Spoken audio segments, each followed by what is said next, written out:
LaKisa Renee with Tales from the Media, and I am here live at the New York City Horror Film Festival with the honorary, legendary Doug Bradley, who's getting his Lifetime Achievement Award tonight.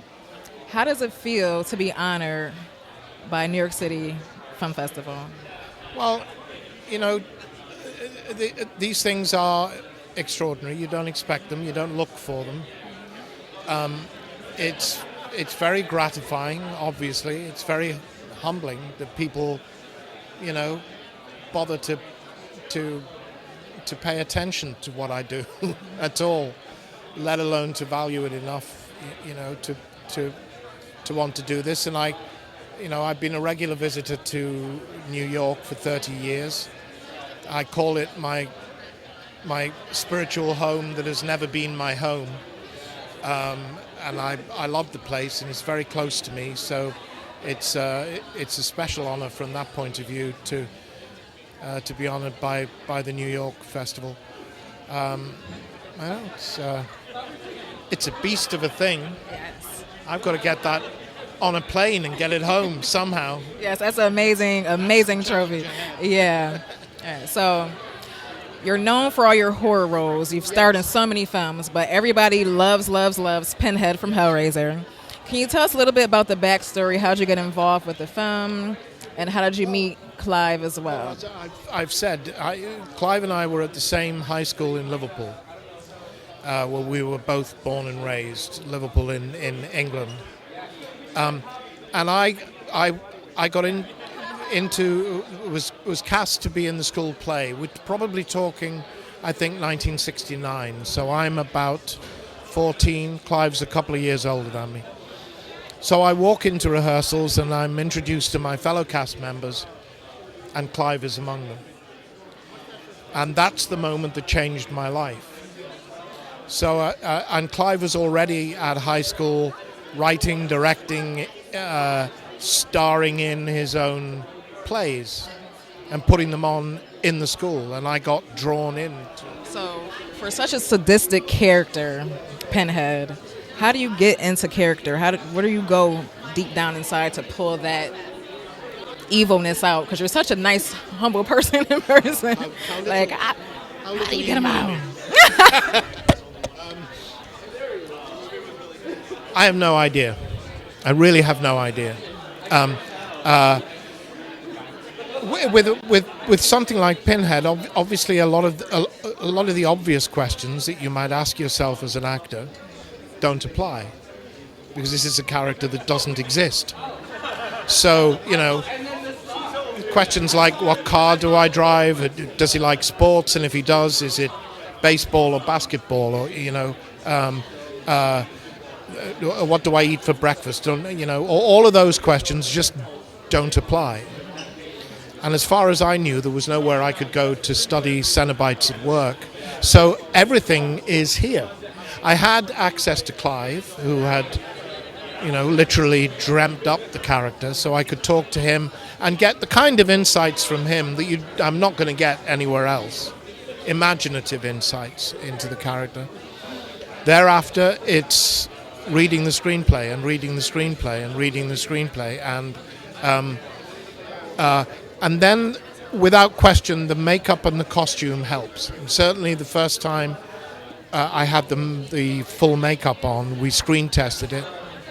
I sat in front of the makeup mirror for 15, 20 minutes, and in that time, I've found probably 95% of what I was going to do with the character, just by sitting staring at this thing in the mirror that had completely taken over me.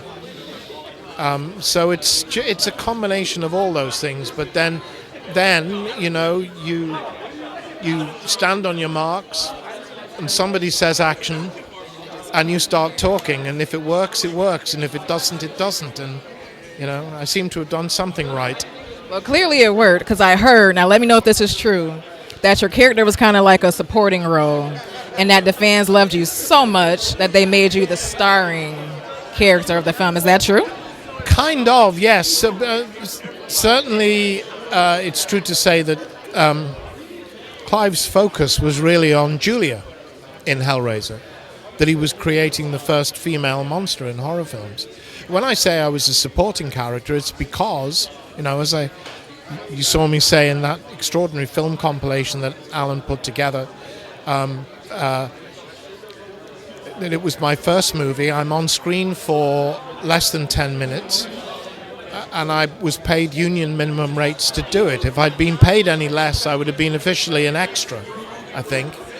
And I had no name, so no name, covered in latex, barely on screen,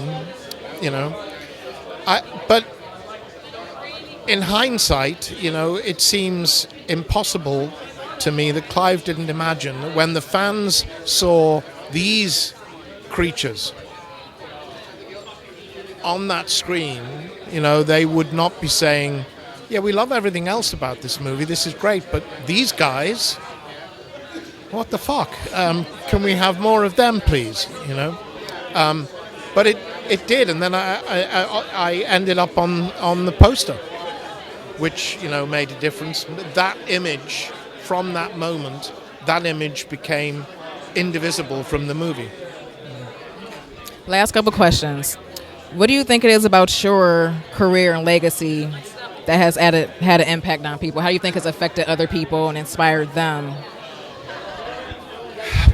It's not something honestly that I think about or worry about, but I run up against it over and over again through meeting the fans at conventions, which otherwise I would not do. And it's from obvious things like tattoos and people telling me that I inspired them in all kinds of ways, to ways that I never imagined or expected. I've met fans, some of whom are not with us anymore, who were suffering from very serious illnesses. And they have talked to me, the one girl in particular, who was obsessed with Pinhead, had a Pinhead doll who stood at the end of her bed. And when she had to go into hospital, Pinhead went with her. She had cystic fibrosis, so she had regular hospital visits, and I got to know her quite well. And for her, Pinhead kept the bad things away. And there's a line in Hellraiser when the Cenobites first appear in the hospital, and Pinhead says, "We're angels to some, demons to others."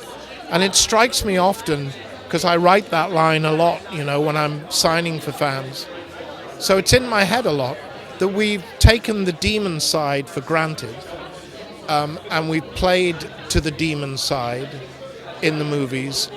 We never talked about or really explored what he meant by the angels side, angels to some. But there was somebody to whom Pinhead was a guardian angel, and